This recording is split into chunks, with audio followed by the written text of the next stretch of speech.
ಎಲ್ರಿಗೂ ನಮಸ್ಕಾರಗಳು.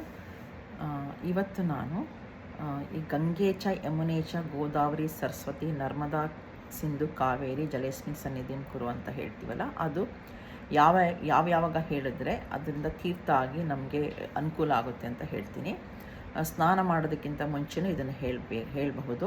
ನೀವು ಬಕೆಟು ಮಗ್ಗು ಯೂಸ್ ಮಾಡಿದ್ರೆ, ಅದು ಚಂಬು ಯೂಸ್ ಮಾಡಿದ್ರೆ, ಅದರಲ್ಲಿ ಆ ನೀರಿನ ಮೇಲೆ ಇದು ಆಕಾಶ ತತ್ವದ ನೀರು ಕೈ ಇಟ್ಬಿಟ್ಟು ಹೀಗೆ ಈ ಕಡೆ ಈ ಲೆಫ್ಟ್ ಇದು ರೈಟ್ ಹ್ಯಾಂಡ್ ಹೀಗಿಟ್ಟು ಇದನ್ನು ಹೀಗಿಟ್ಬಿಟ್ಟು ಆ ನೀರಿನ ಮೇಲೆ ನೀವು ಗಂಗೆ ಚ ಯಮುನೆ ಚ ಗೋದಾವರಿ ಸರಸ್ವತಿ ನರ್ಮದಾ ಸಿಂಧು ಕಾವೇರಿ ಜಲೇಸ್ಮಿನ್ ಸನ್ನಿಧಿಂ ಕುರು ಅಂತ ಹೇಳ್ಬಿಟ್ಟು ಇದು ಮಾಡ್ಬೋದು, ಸ್ನಾನ ಮಾಡ್ಬೋದು. ಇಲ್ಲಾಂದರೆ ನಿಮ್ಮದು ಈ ಹ್ಯಾಂಡ್ ಶವರ್ ಎಲ್ಲ ಕಡೆ ಇರೋದ್ರಿಂದ ಹೀಗೆ ಈ ಜ್ಞಾನ ಮುದ್ರೆನ ಇರ್ತಾರೆ, ಹೀಗೆ ಅದನ್ನು ಸ್ವಲ್ಪ ಹೊಂಡ ಮಾಡಿದ್ರೆ ಇದನ್ನು ಶಂಖ ಮುದ್ರಣ ಅಂತ ಹೇಳ್ತಾರೆ. ಇದರಲ್ಲಿ ಹೊಂಡದಲ್ಲಿ ನೀರಿಟ್ಕೊಂಡು ಅದನ್ನು ಆ ಮಂತ್ರ ಹೇಳಿಬಿಟ್ಟು ಅದನ್ನು ತಲೆ ಮೇಲೆ ಇದೆಲ್ಲ ಪ್ರೋಕ್ಷಣೆ ಮಾಡಿಕೊಂಡು ಆಮೇಲೆ ಸ್ನಾನ ಮಾಡ್ಬೋದು. ಇದು ಒಂದು. ಮತ್ತು ಸ್ನಾನ ಆದಮೇಲೆ ನೀರು ಕುಡಿಯೋದ್ರಲ್ಲಿ ನಾವು ನೀರು ಕುಡಿತೀವಲ್ಲ, ಅದಕ್ಕೂ ಕೂಡ ಇಟ್ಕೊಂಡ್ಬಿಟ್ಟು ಇದನ್ನು ಶ್ಲೋಕ ಹೇಳಿಬಿಟ್ಟು ಕುತ್ಕೊಂಡು ಕುಡಿಬೇಕು. ಆವಾಗಲೂ ಅದು ತೀರ್ಥ ಆಗುತ್ತೆ.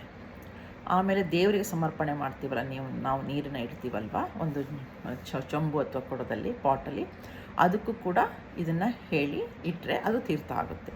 ಹೀಗೆ ನಾವು ಇದನ್ನು ಅಟ್ಲೀಸ್ಟ್ 3 ಸಲ ಹೇಳಿಬಿಟ್ಟು ಇದು ಮಾಡ್ಬೋದು. ಅಂದರೆ ಪ್ರತಿ ದಿವಸ ಅದನ್ನು ಮಾಡಿದ್ರೆ ನಮಗೆ ಬೇರೆ ಏನೋ ಮಾತಾಡೋದಕ್ಕಿಂತ ಇದನ್ನು ಹೇಳಿದ್ರೆ ಅದು ತೀರ್ಥನೂ ಆಗುತ್ತೆ. ನಾವು ತೀರ್ಥ ಕುಡ್ದಂಗೂ ಆಗುತ್ತೆ. ಎಲ್ಲ ನದಿಗಳನ್ನು ಸಂಗಮ ಆಗಿ ನಾವು ಅದು ಕುಡಿತೀವಂತನೂ ಆಗುತ್ತೆ.